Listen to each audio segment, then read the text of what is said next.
Guys, welcome to a new video. So আজকে এই ভিডিওতে আমাদের সাথে সাইফুল ভাইয়া আছে। সাইফুল ভাইয়া এখন হচ্ছে সিনিয়র ইঞ্জিনিয়ারিং ম্যানেজার, অপটিমাইজলি চাকরি করছে।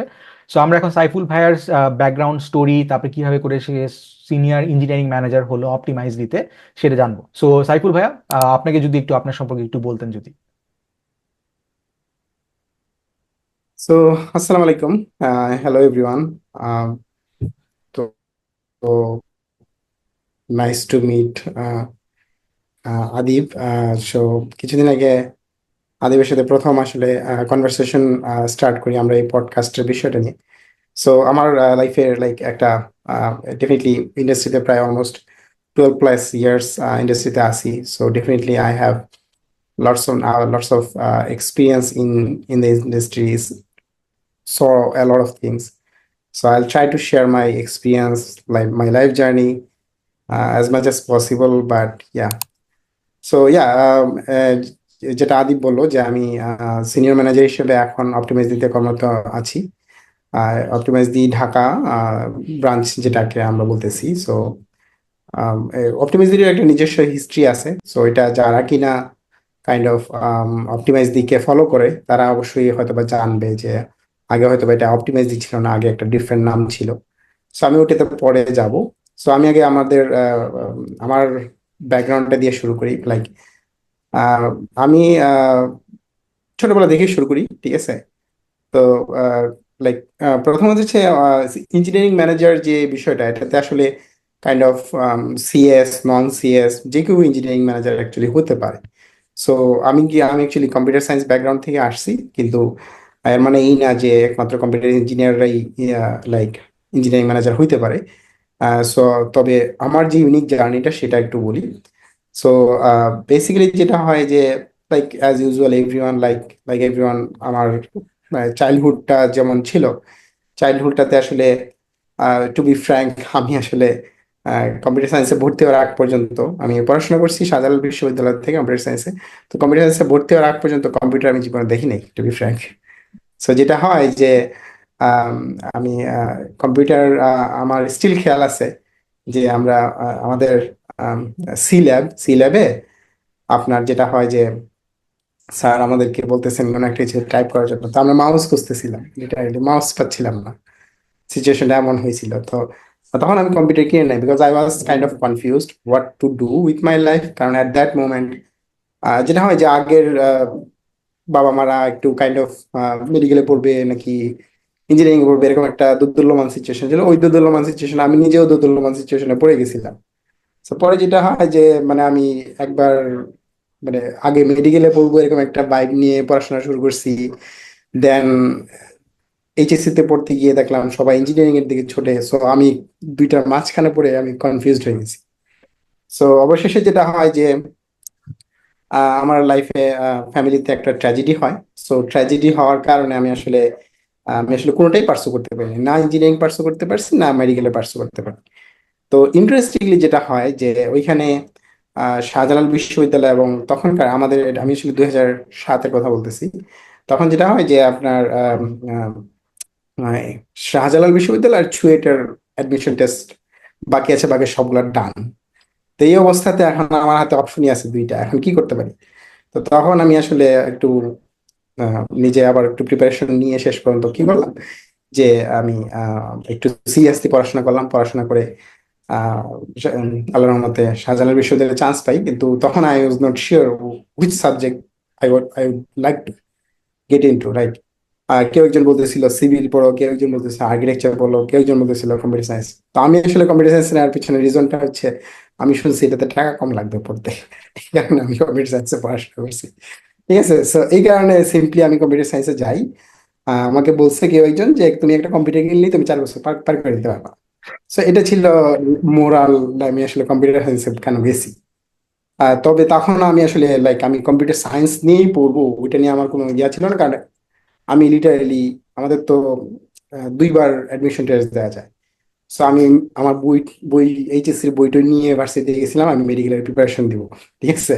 সো 6 মাস আমি লিটারেলি খুব বেশি ক্লাস ক্লাস করি নাই, ওইভাবে প্রিপারেশন নিচ্ছিলাম। ইন দ্য মিন টাইম কেউ একজনের কাছ থেকে শুনলাম না কম্পিউটার সায়েন্সে পড়াশোনা করা হয়তো বা ভালো কিছু করা যায়। সো এরকম কোন একটা শুনলাম যে না হ্যাঁ চাকরি বাকরি পাওয়া যাবে, so এরকম কিছু। সো পরে 6 মাস পরে আমি একটু সিরিয়াস হলাম যে না হ্যাঁ আমি আসলে কম্পিউটার সায়েন্স সাবজেক্টটাকে আস্তে আস্তে মানে ভালো ভাবে শেখার চেষ্টা করলাম। সো এইভাবে করে আর কি মোটামুটি আমি যাই হোক যতদিনে আসলে আমার রিয়েলাইজেশন হয়েছে, আমি টু বি ফ্র্যাঙ্ক আমি কিন্তু 6 মাস পরে ভার্সিটিতে ভর্তি হওয়ার 6 মাস পরে আমি আসলে আমার ফার্স্ট ডেস্কটপ কিনি, মানে তার আগ পর্যন্ত আমার কোনো কম্পিউটারই ছিল না, ঠিক আছে। So anyway from there on আমি চেষ্টা করছি যতটুকু আমার ক্যাপাসিটিতে, যে আহ, যতটুকু কম্পিউটার সায়েন্সটাকে আত্মস্থ করা যায়। তো তখন আস্তে আস্তে আমি নিজে ইন্টারেস্টও গ্রো করছে। তো বাই দ্য টাইম আমি আসলে যখন কিনা বিশ্ববিদ্যালয় থেকে বের হই, তো বিশ্ববিদ্যালয় থেকে বের হওয়ার পর এখানে একটা ইন্টারেস্টিং টুইস্ট আছে। আমি আসলে বিশ্ববিদ্যালয় থেকে মানে বের হই শব্দটা বলাটা মুশকিল, কারণ আমি আসলে বের হই নাই। আমি ওটাতে পরে আসতেছি। ঠিক আছে। তো এনিওয়ে এইটাও একটা খুবই ইন্টারেস্টিং ফ্যাক্ট, কারণ অনেক যেমন গতকালকে একটা লিঙ্কডইন পোস্টে একটা ছেলে বলতেছিল নন সিএস ভার্সিটি থেকে সার্টিফিকেট এই ধরনের বিষয় বলতেছিল। সো অ্যাকচুয়ালি সার্টিফিকেটটা আসলে কতটুকু ইম্প্যাক্ট করে আমাদের টেক জবসে সেটা নিয়ে আমি একটু টাচ করবো। সো বেসিক্যালি যেটা হয় যে ভার্সিটি থেকে যখন বের হই বলতে আমি আসলে জাস্ট সিম্পলি ভার্সিটি থেকে ছেড়ে আমার এখন জব করতে হবে। জব মোটামুটি সাথে সাথে জব পেয়ে যাই, সাথে সাথে আমি আসলে মোবাইল অ্যাপ্লিকেশন ডেভেলপমেন্ট নিয়ে আমি কাজটা শুরু করি। সো লাইক মোটা দাগে আসলে আমি বিশ্ববিদ্যালয়ের জার্নিটা ছোট আকারে এটা আর কি বলবো আর কি। ঠিক আছে। আচ্ছা আচ্ছা, সো ভাই আমার কিছু কোয়েশ্চেন আছে। আপনার যে ফার্স্ট যে কোয়েশ্চেনটা সেটা হচ্ছে যে আপনি এত দ্রুত এত স্কিলস কিভাবে ডেভেলপ করলেন? কারণ আপনি বললেন যে আপনি ইউনিভার্সিটিতে 6 মাস যাওয়ার পরে আপনি কম্পিউটার কিনেছেন, তারপরে ইউনিভার্সিটি শেষ করার আগেই, শেষ না করে ডিগ্রি ছাড়া, যেটা আমরা মনে করি যে ডিগ্রি লাগবে একটা জব পাওয়ার জন্য, সো ডিগ্রি ছাড়া আপনি এমন কি কি করলেন, কি কি অ্যাক্টিভিটিস করলেন যে আপনার হচ্ছে ডিগ্রিটা ম্যাটারই করলো না, যে আপনার হচ্ছে চাকরি সঙ্গে সঙ্গে হয়ে গেল, ভালো মতো একটা হয়ে গেল? আচ্ছা, সো বেসিক্যালি যেটা হয়েছে যে আমি যখন বিশ্ববিদ্যালয়ে চলে এসেছে 6 মাস চলে গেছে, তারপর বুঝতে পারলাম না I need to do good in this subject. আমি যে ডেটা স্ট্রাকচারটা আমি একটু ভালোভাবে শেখার চেষ্টা করলাম, অ্যালগোরিদমটা একটু বোঝার চেষ্টা করলাম। কিন্তু আমি যেটা করতেছিলাম সেটা হচ্ছে ইন দ্য মিন টাইম, ঠিক ওই টাইমটাতেই আসলে আমাদের বিশ্ববিদ্যালয় শাহজালাল বিশ্ববিদ্যালয় কিন্তু এখন কম্পিটিটিভ প্রোগ্রামিং এ মোটামুটি একটু ওদের মানে রিনোন্ড হয়ে গেছে বুয়েটের পাশাপাশি। যেটা হয় যে আমাদের ব্যাচ বা এর আগে কিছু ব্যাচ থেকে আর কি এসিএম প্রোগ্রামিং এর বিষয়ে সবার একটা হাইপ তৈরি হওয়া শুরু হয়েছে, কিন্তু আমাদের ব্যাচটা আসলে কিছুটা লেভেলে মোমেন্টাম ধরা শুরু করছে, কিন্তু স্টিল ছেলেবেলাদের আগ্রহ নাই। মানে আমি লাস্ট যেটা শুনছি যে এখন নাকি প্রথম কয়েকটা টিমে ঢুকতে অনেক বেগ পেতে হয়, কিন্তু আমাদের সময় যেটা হয়েছে যে টিম ফর্ম করতে পারতেছিল না, এমন সিচুয়েশন।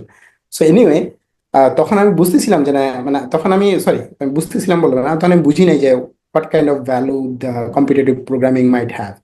সো আমি ওখানে ট্রাই করছি, কিন্তু ফর সাম রিজন এটা মানে আমার আন্ডারস্ট্যান্ডিং এর ভুলের কারণে হোক বা যে কোনো কারণে হোক জিনিসটা ঠিক মতো ক্লিক হয় না।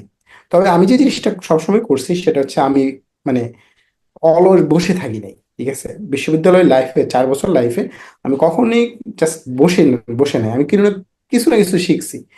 যখন আমার খেয়াল আছে আমি তখন সেকেন্ড ইয়ারে থাকতে আমাকে বলছে যে না বের হওয়ার পর ডেভেলপমেন্ট রিলেটেড কিছু একটা জব পেতে হলে তোমার সফটওয়্যার ডেভেলপার টাইপের কিছু একটা যদি করতে পারো। তখন বললো যে না আচ্ছা পিএইচপি, মানে তখন তো ডাইনামিক লাইক এর আগে তো স্ট্যাটিক এইচটিএমএল পেজ নিয়ে সবাই কাজ করতো। ডাইনামিক প্রোগ্রামিং তাহলে কি, তারপরে তো পিএইচপি টিএইচপি এগুলো শেখা শুরু করছি। আমাদের ভার্সিটিতে কিন্তু পিএইচপি বা ওয়েব প্রোগ্রামিং তখনও ছিল না। তখন পিএইচপি শেখার জন্য আমার লাইক যেহেতু ফ্যামিলি, এখানে একটু বলে রাখা হলো আমার ফ্যামিলিটা একটু মিডল ক্লাস বা lower middle class family, so তারা চাইলে একটা বই কিনে দেওয়ার মতো পরিস্থিতি ছিল না। আমি যেটা করছি যে পিএইচপি ইনস্টল দেওয়ার পর একটা ম্যানুয়াল থাকে, এসে প্রত্যেকটা ইয়াতে একটা ম্যানুয়াল থাকে, তো আমি পুরো ম্যানুয়ালটা পড়ছি লিটারালি। ঠিক আছে। তো যেটা হয়েছে যে তখন তো ম্যানুয়াল কিছু ছোট ছিল, সব পড়া গেছে। এখন তো ম্যানুয়াল অনেক বড় হয়ে গেছে, কারণ এখন ওপি আছে, ই আছে, সেই আছে। সেই নিয়ে পিএইচপি দিয়ে আমি একটা মানে একটু শিখছি। তো আমাদের এবার বিশ্ববিদ্যালয়ে একটা মিউজিক্যাল ক্লাব ছিল, ওদের জন্য আমি একটা ফ্রিতে ওয়েবসাইট বানাইছি, জাস্ট একটু দেখার জন্য। আমি নিজেও শিখলাম, ওদের একটা কাজ হলো।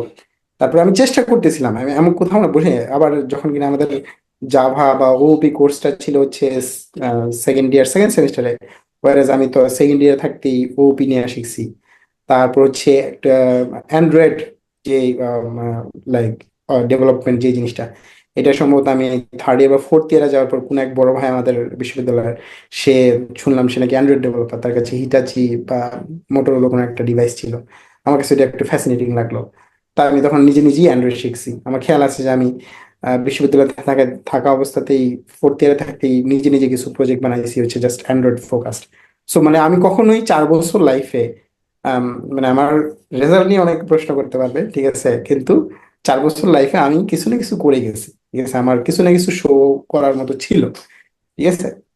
সো ওগুলা ডেফিনেটলি অনেক বড় একটা ইম্প্যাক্ট ফেলছে। এটার সাথে সাথে কিভাবে হয়েছে যে আমি যে প্রথম যে জবটা নেই সেই জবটাতে যেটা হয় যে ওরা অ্যান্ড্রয়েড ডেভেলপার নিবে।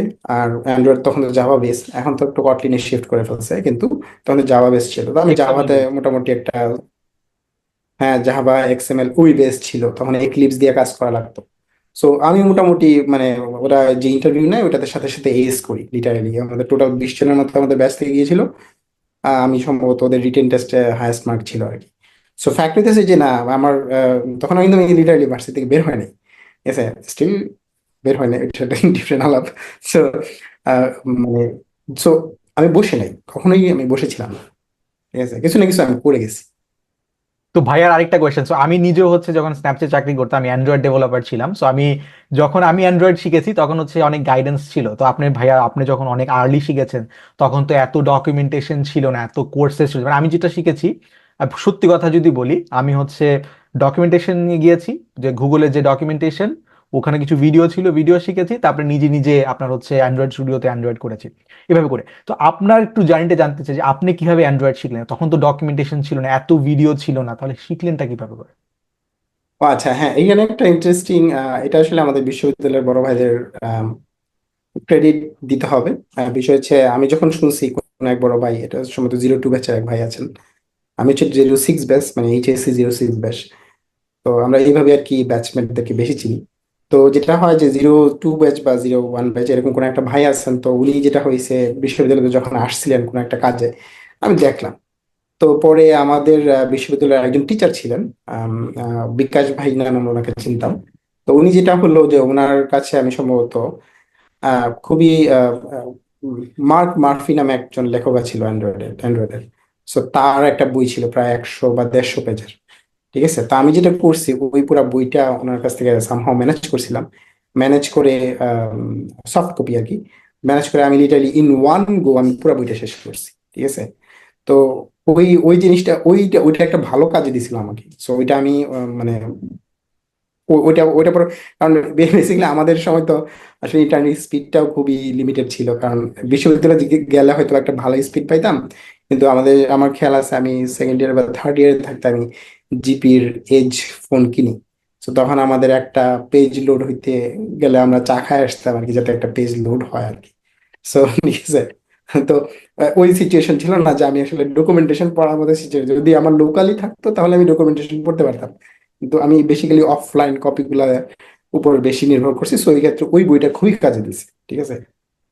আচ্ছা আচ্ছা, সো আমি একটা জিনিস বলতে চাই অডিয়েন্সের জন্য, সেটা হচ্ছে ভাইয়া, মানে আমি অনেকের মাঝে কথা শুনতে পারি, সেটা হচ্ছে যে আমার অপরচুনিটি নাই বা টাকা পয়সা নাই কোনো কিছু করার জন্য। আমি জাস্ট একটা জিনিস বলতে চাই, সেটা হচ্ছে ভাইয়া কিন্তু নিজে থেকে কষ্ট করে তার যে সিনিয়র তার কাছে বইটা ম্যানেজ করছে, রাইট? তাকে তো বইটা কিন্তু সেই যে এই প্যাশনটা বা যেই হার্ডওয়ার্কটা বা যেই নিজে থেকে অ্যাকশন নেয়, সেটা কিন্তু বেশি জরুরি, যে আপনার হচ্ছে ক্যারিয়ারে ভালো করার জন্য এই যে জিনিসটা আর কি মেনলি থাকতে হয়।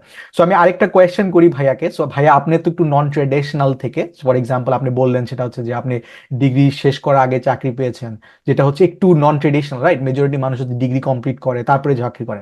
সো আপনি এখন হচ্ছে অপটিমাইজিতে সিনিয়র ম্যানেজার, সো আপনি অবভিয়াসলি অনেক ইন্টারভিউ নেন, আপনি মানুষকে সিলেক্ট করেন।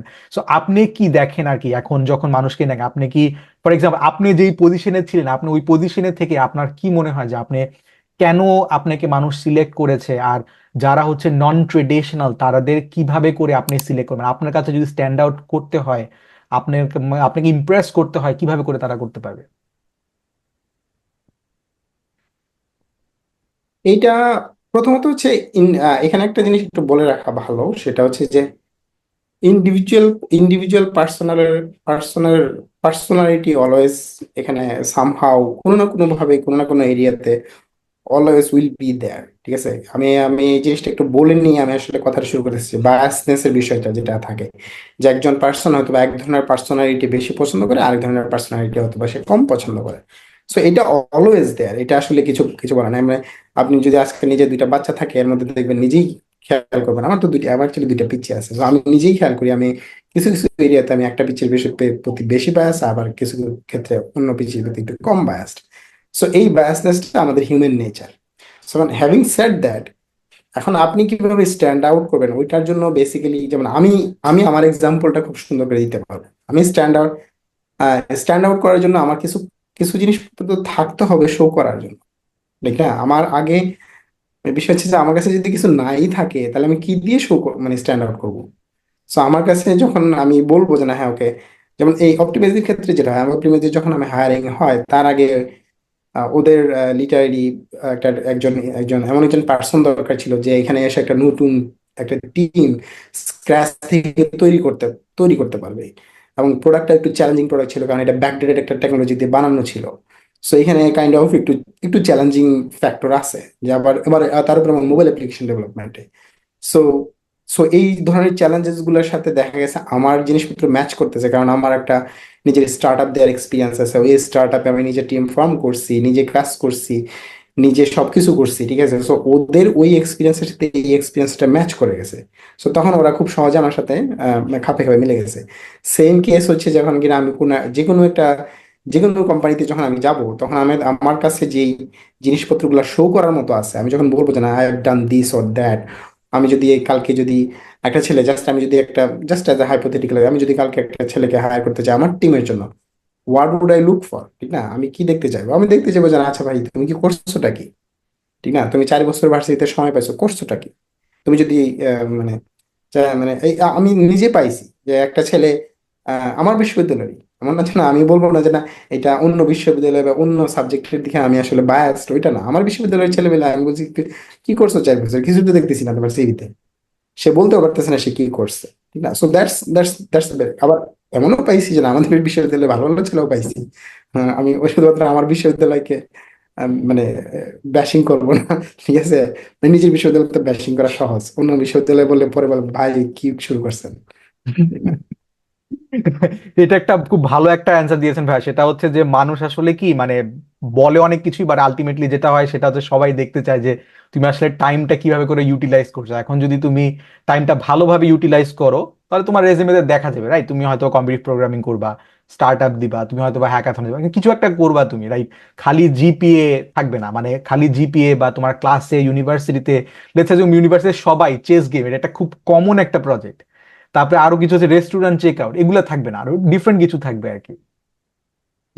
জিপিএ কিন্তু খুব বেশি ম্যাটার করতে খুব বেশি, আমার যদিও জিপিএ খুবই কম, কিন্তু আমার কম কেন কম সেটাও আমি জানি, কিভাবে আমি বাড়াইতে পারতাম সেটাও আমি জানি, কিন্তু আমি আসলে ওদিকে যাই নাই because of lot of other factors.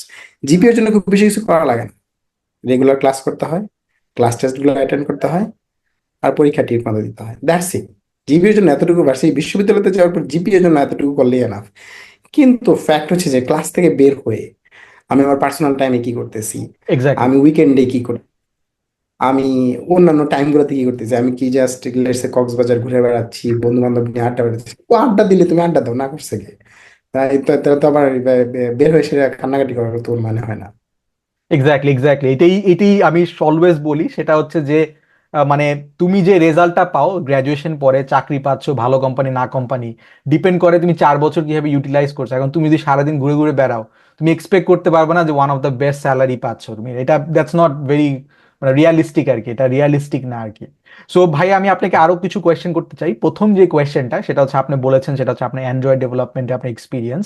আপনি অ্যান্ড্রয়েড ডেভেলপমেন্ট কেন চুজ করলেন, বা অ্যান্ড্রয়েড ডেভেলপমেন্টের দিকে পুরো ক্যারিয়ারটা ফোকাস করার পিছনে কি কোনো স্পেসিফিক রিজন ছিল, নাকি যে আপনার অ্যান্ড্রয়েড ডেভেলপমেন্টের উপরে ভাইয়া, লেটস অ্যাজিউম 02 ব্যাচে যে ভাইয়ার কথা বললেন, ভাইয়াটা ছিল, সেটা থেকে কিছু হয়তো বা ইনডিরেক্ট ইনফ্লুয়েন্স হয়তো বা কাজ করতে পারে। তারপর রিসোর্সেস হয়তো বা অ্যাভেলেবেল থাকতে পারে আপনার কাছে, যেটা হয়তো বা আপনার মোবাইল ডেভেলপ সরি ওয়েব ডেভেলপমেন্টে হয়তো বা নাও থাকতে পারে। So, আপনার কাছে কি মনে হয় যে আপনার ইনফ্লুয়েন্স কি করেছে অ্যান্ড্রয়েড ডেভেলপমেন্টের যাওয়ার ক্ষেত্রে? অ্যান্ড্রয়েড ডেভেলপমেন্টের ক্ষেত্রে যখন কিনা বিশ্ববিদ্যালয় থেকে মাত্র বের হয়েছি, like I didn't know any better first of all. ঠিক আছে, এটা তো যে কোনো যে কোনো ছেলেবেলা যেই এখন বিশ্ববিদ্যালয় থেকে মাত্র বের হচ্ছে, সবার ক্ষেত্রে এই জিনিসটা সত্য সত্য যে আমরা কেউই আসলে জানি না কোন ট্র্যাকটাতে গেলে ভালো হবে, কিভাবে গেলে ভালো হবে। তো এখন আমার একটা মিনিমাল আন্ডারস্ট্যান্ডিং যেটা ছিল তখন, আমি আসলে এখনের কথা বলতেছি না, আই হ্যাভ আমার মানে থট প্রসেস থেকে শুরু করে অনেক কিছুই চেঞ্জ হয়েছে ওভার দ্য ইয়ার্স। সো আমি এরপরে নিজের স্টার্ট আপে ব্যাক এন্ডে কাজ করা লাগছে, সবই করছি, ঠিক আছে। কিন্তু তখনের ডিসিশনটা কিভাবে কিসের উপর বেস করে নিয়েছে, আমি চিন্তা করছি আচ্ছা ঠিক আছে, মোবাইল অ্যাপ্লিকেশন ডেভেলপমেন্ট এটা কিন্তু একটা কাইন্ড অফ এমন একটা এরিয়া যে এরিয়াটাকে সম্পূর্ণ একটা পার্সন কন্ট্রোল করতে পারে। লেটস সে আমি কিন্তু চাইলেই একটা প্রোডাক্ট নিজে বানাইতে পারবো without any dependence with any other person. So আর এটা একটা ফ্যাক্টর। আর একটা ফ্যাক্টর হচ্ছে যে যখন কিনা আমি প্রোডাক্টটা বানাচ্ছি, সেই প্রোডাক্টটা it will live inside every users pocket. মানে দ্যাট ওয়াজ মাই রেশনাল। আমি চিন্তা করতেছি আচ্ছা ঠিক আছে, আমি যদি একটা প্রোডাক্ট বানাই, সেই প্রোডাক্টটা প্রত্যেকটা মানুষের পকেটে আছে, ঠিক না? So that was one of the reasoning behind. যে তখন কিন্তু যেমন আমরা একটা গেম খেলি, লেটস সে আমি একটা ক্যান্ডি ক্রাশ সাগা অথবা লেটস সে ফ্রুট নিনজা এই টাইপের যখন গেম খেলতেছি, তখন কিন্তু লাইক ওই পার্টিকুলার ইউজারের ডিভাইসে ওই জিনিসটা সবসময় সে ক্যারি করে। ওয়ারেস যদি আমি একটা ওয়েব বা যে কোনো ওয়েব টাইপের প্রোডাক্টে যাই, এটা কিন্তু ওয়েবেই থাকে। একটা ওয়েবে যাইতে হলে একটা ইউজারকে ওয়েবসাইট ব্রাউজার ওপেন করো, তারপরে ওই পার্টিকুলার জিনিসটা তার এখানে অনেক ধরনের ইয়া আছে। সো আমার রিজনিংটা ছিল ওটা। তবে ওভার দ্য ইয়ার্স আমি যখন কিনা মানে ফার্স্টে নিজে অ্যান্ড্রয়েড শুরু করছি, অ্যান্ড্রয়েড দিয়ে আমি ক্যারিয়ার শুরু করলেও আমি হয় এখানে একটা জিনিস একটু, যদিও আমার শুরুতে ইউনিভার্সিটি জার্নিটার কথা বলছি, আমি আসলে আমার ক্যারিয়ারের জার্নিটা একটু বলি তাহলে আর একটু সুবিধা হবে যে কিভাবে মোবাইল ডেভেলপমেন্ট আর অন্যান্য জিনিসগুলো সবগুলো এখানে রিলেটেড। সো বেসিক্যালি আমি আমার বিশ্ববিদ্যালয় থেকে বের হওয়ার পরে অ্যান্ড্রয়েড দিয়ে জব শুরু করি।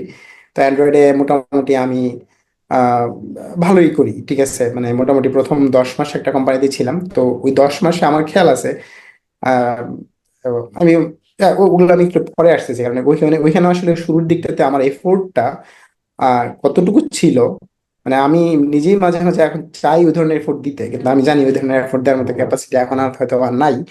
কিন্তু ফিজিক্যাল ফিটনেসের একটা বিষয় থাকে। তো ওই স্টেজটাতে আমি হয়তো বা লেটসে দিন রাত পরিশ্রম করছি, টু বি ফ্র্যাঙ্ক। আমি কাজ করছি একদিক থেকে, ফ্রিল্যান্সিং করছি আরেক দিক থেকে, আরেক দিক দিয়ে আরেকটা ভাইয়ের কাজ করছি, লোকাল কাজ করছি, সবই করছি উইদিন দ্যাট উইকে, ঠিক না, উইদিন দ্যাট টাইম। সো আমি শুরুতে অ্যান্ড্রয়েড ডেভেলপমেন্ট নিয়ে কাজ করছি, পরে দেখতেছিলাম আমার একটু iOS এও কাজ করার ইচ্ছা আছে। তখন আমি দেখছিলাম আমাদের যে অফিসটা ছিল ওইখানে একজন iOS ডেভেলপার, প্রথম যে জবটা করি একজন iOS ডেভেলপার, তখন তো ম্যাক, তখন তো বেশি ছিল না আমার, তো ম্যাক তো পরে। তো পরে দেখলাম একটা ম্যাক পড়ে আছে, একজন iOS ডেভেলপার চলে গেছে। তখন আমি আসলে ওই অফিসের বসদেরকে রিকোয়েস্ট করে বলছি যে ভাই আমি iOS শিখতে চাই, আমাকে একটা iOS প্রজেক্ট দেন। তো আমি ওই সুবাদে ওই ম্যাকটা অ্যাকোয়ার করতে পারি। সো এভাবে আমি iOS ডেভেলপমেন্ট শিখি। তখন কিন্তু অবজেক্টিভ সি তখনও যারা কিনা টেক টেক ফিল্ডে আছে, যারা কিনা দেখতে পাবে iOS সম্পর্কে যাদের প্রিভিয়াস অবজেক্টিভ এক্সপিরিয়েন্স সি আছে, ছিল তখন মেমোরি তখন মেমোরি ম্যানেজমেন্ট আমাদের ম্যালেক নিজেদের ক্যালেক। করা লাগতো। হ্যাঁ হ্যাঁ হ্যাঁ। তো তো তখন আমি প্রথম প্রজেক্টটা করি, তারপরেই অটোমেটিক এআরসি আসছিল, অটোমেটিক রেফারেন্স কাউন্টিং দিয়ে দেন আইওএসটা একটু আরেকটু ইজি হয়, এখন তো আরো ইজি হয়ে গেছে। সো ফ্যাক্ট দিস, তখন কিন্তু আমি কি করছি, আমি নিজে অলরেডি অ্যান্ড্রয়েড ডেভেলপমেন্ট করতেছি, পাশাপাশি আমি ফ্রিল্যান্সিং বা অন্যান্য ছোটখাটো প্রজেক্টও করতেছি।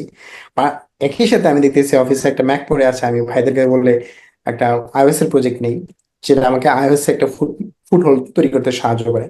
এরপর আমার গেম ডেভেলপমেন্টও আগ্রহ ছিল, তো আমি যেটা করি ইউনিটি 3D শেখার চেষ্টা করি। আমি তখন আমার সাথে একটা ছেলে কাজ করতো, ওর সাথে মিলে আমি ছোটখাটো গেম টাইপের কিছু করা যায় কিনা সেটা চেষ্টা করি। পরে আমি ওখান থেকে সুইচ করে আমি একটা গেম ডেভেলপমেন্ট কোম্পানিতে তিন তিন মাসের মতো কাজ করি ইউনিটি 3D তে।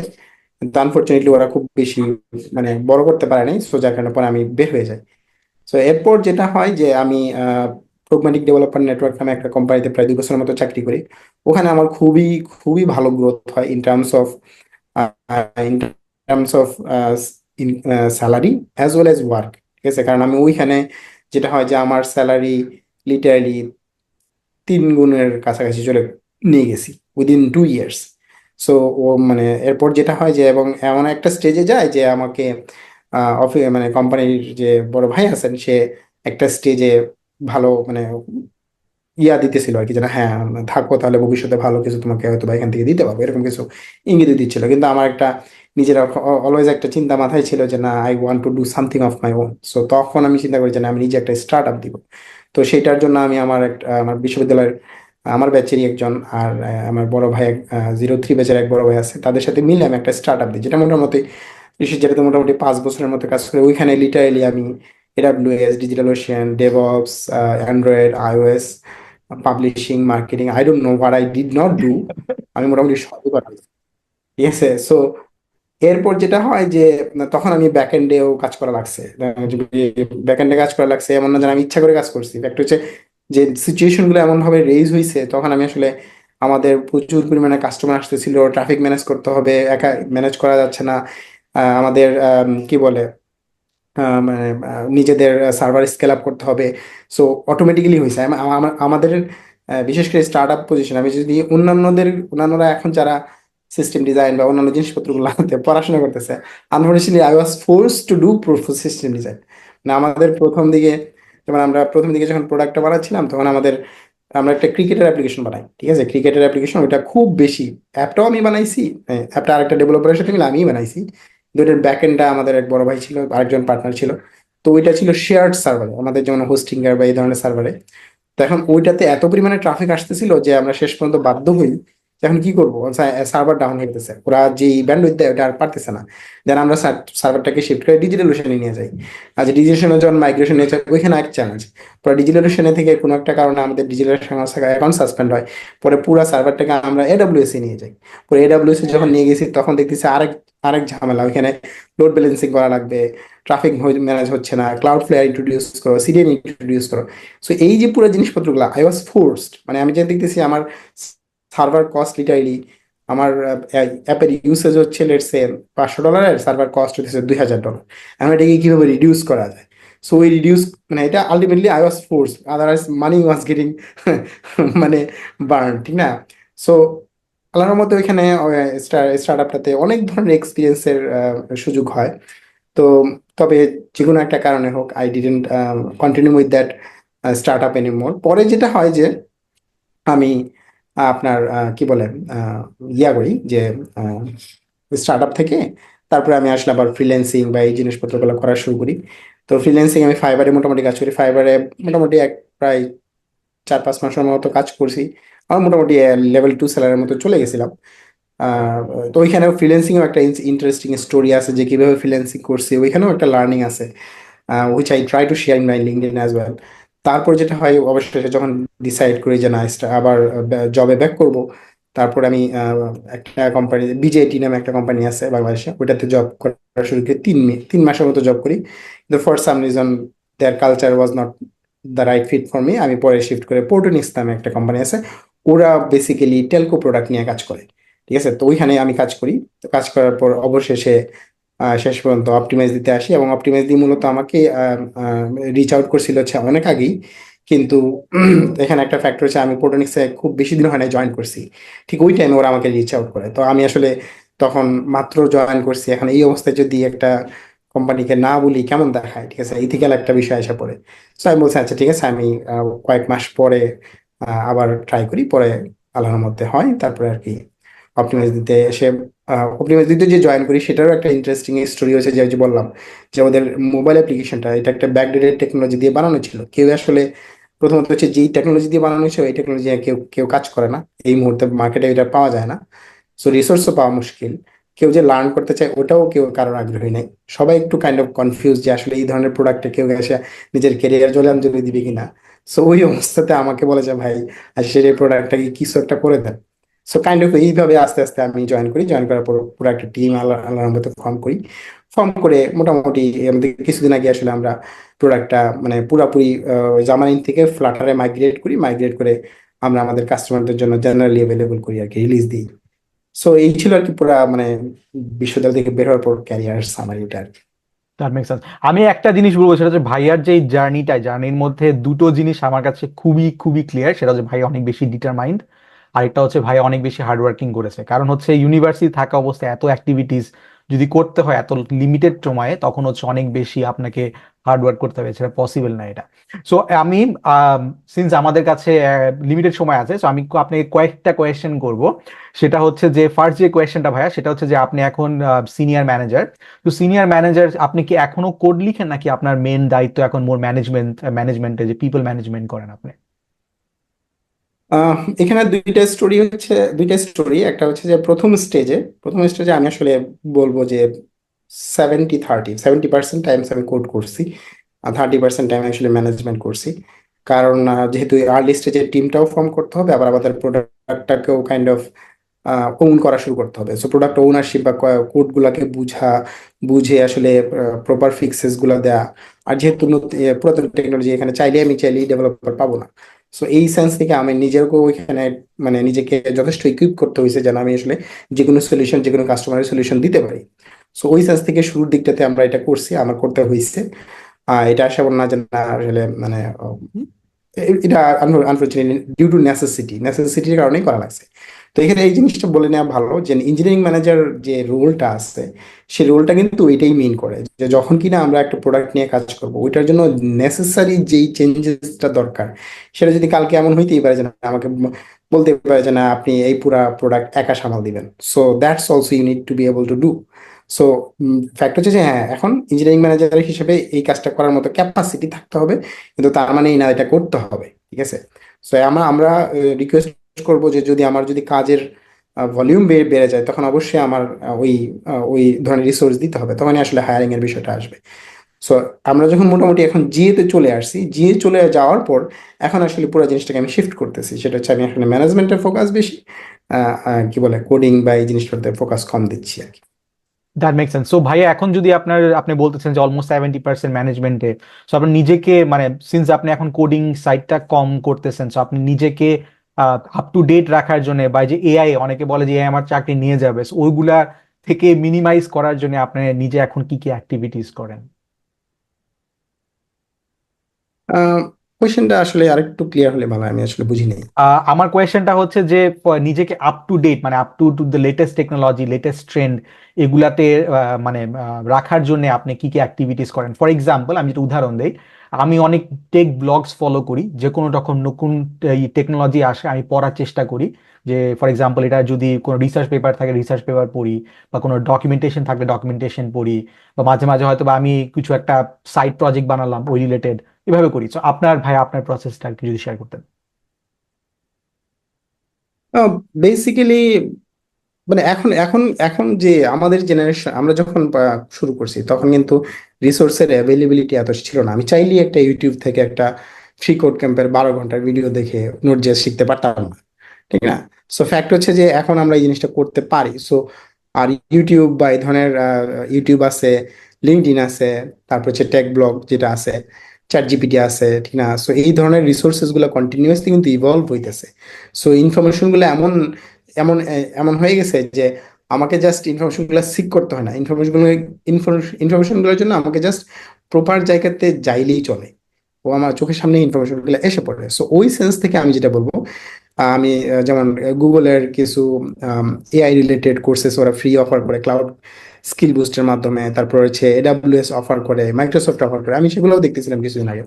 সো ফ্যাক্ট হচ্ছে যে এই যে নিজেকে আপ টু ডেট রাখার বিষয়টা, এইটা কাইন্ড অফ এখন একটু অ্যাক্টিভের চেয়ে আমার কাছে মনে হয় একটু প্যাসিভ হয়ে গেছে বলতে, অ্যাক্টিভনেসের জায়গা হচ্ছে জাস্ট আমাকে এনশিওর করতে হবে আমি যেন প্রপার প্লেসে থাকি, তাহলে ইনফরমেশনগুলো অটোমেটিকলি আমার কাছে আসবে। আগে যেটা হইতো যে আমাকে গুগল করে কোনো একটা ব্লগ বা কোনো একটা জিনিস খুঁজে বের করতে হতো, কিন্তু এখন কিন্তু জিনিসটা এরকম না। এখন আমাকে জাস্ট ওই জায়গাটায় উপস্থিত থাকলেই ইনফরমেশনটা অটোমেটিকলি আমার কাছে এসে পড়বে, কিন্তু আমাকে এনশিওর করতে হবে যেন আমি ওই জায়গায় উপস্থিত থাকি। That is a great answer, that is a great answer, I agree, completely agree করি। সো আমি 1 মিনিটের মধ্যে ভাইয়া যদি বলেন, সেটা হচ্ছে যে অপটিমাইজ দিতে যদি কেউ ইন্টার্নশিপ বা নিউ গ্র্যাড চাকরি চায়, তাহলে তাকে কি করা উচিত? যদি আপনি খুব শর্ট একটা ব্রিফ একটা ভাবে বলেন। এইখানে একটু ক্লারিফিকেশন লাগবে। সেটা হচ্ছে আমি ক্লারিফিকেশন দিয়ে বলতেছি, বেসিক্যালি অপটিমাইজলির যে ইন্টার্নশিপ প্রোগ্রামটা, এটা যদিও ওরা মানে I don't know why they call it internship, but internship যেটা হয়, যেটা ওইখানে আসলে যেটা হয় খুবই নমিনাল একটা পে দেওয়া হয়, পে দিয়ে তাকে আসলে শিক্ষানবিশ সে শিখে, ঠিক আছে। এবং এখান থেকে যেটা হয় যে হয়তোবা যারা ভালো থাকে তাদেরকে নেওয়া হয় অথবা নেওয়া হয় না, নাও নিতে পারে, একটা ব্যাচ থেকে কোনোটাই না নিতে পারে। কিন্তু অপটিমাইজের ইতিহাসে এখন পর্যন্ত কোনো একটা ইন্টার্ন ঢুকছে আর সে ফুল টাইম হয় না এরকম নাই, যদি না সে নিজ থেকে না চলে যায় বা সে যদি আন্ডার কোয়ালিফাইড না হয়, ঠিক আছে। সো দ্যাট মিনস হতেছে in my sense, in my understanding, optimize this internship is more like a, a junior or associate software engineer in any other company. So যখন কিনা আমি ইন্টার্নশিপ হিসেবে ঢুকতেছি, যদিও is the title is the internship, and the role perspective থেকে, expectation perspective থেকে ইন্টার্নশিপের মতো এক্সপেকটেশন, কিন্তু পে পে বা অন্যান্য ফ্যাসিলিটির পার্সপেক্টিভ থেকে যদি আমি হিসাব করি, তাহলে আমি দেখতেছি যেটা অন্যান্য কোম্পানির অ্যাসোসিয়েট সফটওয়্যার ইঞ্জিনিয়ার বা জুনিয়র সফটওয়্যার ইঞ্জিনিয়ারের মতোই। সো ওই সেন্স থেকে দ্যাটস লাইক ইন্টার্নশিপ, ওকে, ঠিক আছে, but that's not an actually internship. But having said that, যেহেতু ইন্টার্নশিপটা আমরা, আমাদের যে ইন্টার্নশিপ প্রোগ্রামটা হয় এখান থেকে আমাদের এক্সপেকটেশনটাই থাকে যে এই ছেলেটাই আমি ইন্টার্ন, যেমন আমার টিমে আমি একটা ছেলেকে ইন্টার্ন নিছি, আমি একজনকে ইন্টার্ন নিছি কারণ ওকে আমার SE1 আমি করবো। সো ওই চিন্তা করেই আমি তাকে ইন্টার্ন ইন্টার্ন হিসেবে নিছি। সো তার এক্সপেকটেশনটা ছিল যে সে 6 মাস পর্যন্ত লার্ন করবে, এরপর তাকে আমি আসলে ফুল টাইম হিসেবে নিয়ে নেব। সো ওই সেন্স থেকে, যেহেতু এটা যদিও বলতেছি আমরা ইন্টার্নশিপ, কিন্তু এটা ফুল টাইম পজিশন, এবং ফুল টাইম পজিশন হওয়ার কারণে যে একটা বিশ্ববিদ্যালয়ে পড়া অবস্থায় যে এই জিনিসটা করাটা খুবই খুবই ডিফিকাল্ট, কারণ এক্সপেকটেশনটা মিট করা যায় না। এবং এখানে ফুল 40 আওয়ার্স পার উইকই এক্সপেকটেশন, 40 আওয়ার্স না, মানে ফুল টাইম এক্সপেকটেশন, ঠিক আছে। সো ওই সেন্স থেকে যে, যেহেতু এই সিচুয়েশনটা এই কাইন্ড অফ এমন, সো আমাদের দেখা যায় ইন্টার্নশিপে কম্পিটিশনটা অনেক হাই হয়, ঠিক আছে। আর যেহেতু মার্কেটে এখন যেটা হয়েছে যে জুনিয়র পজিশন গুলাতে অনেক বেশি কি বলে ছেলেবেলা আছে, সো দেখা যায় এক একটা ইন্টার্নশিপ পজিশনের ক্ষেত্রে প্রচুর পরিমাণে কম্পিটিশন তৈরি হয়ে গেছে। সো আমি আপনাকে জাস্ট টু একটু ক্লিয়ার, একটু কাট হ্যাঁ, ডাউন করতে হবে, কারণ হচ্ছে যে আমাদের টাইম অলমোস্ট শেষ। So I am very sorry যে সেটা হচ্ছে যে আমরা অ্যান্সারটা কমপ্লিট করতে পারছি না, বাট আমি যেটা করব সেটা হচ্ছে ভাইয়ার আমি লিঙ্কডইন অ্যাড্রেসটা দিয়ে দিব। আমি অনেক ভাইয়ার পোস্ট দেখেছি, ভাইয়া অনেক কিছু লিঙ্কডইনে শেয়ার করে। সো আপনার ভাইয়ার অনেক ইনফরমেশন ভাইয়ার লিঙ্কডইন থেকে পেতে পারবেন। সো এগেন ভাইয়া, থ্যাংক ইউ সো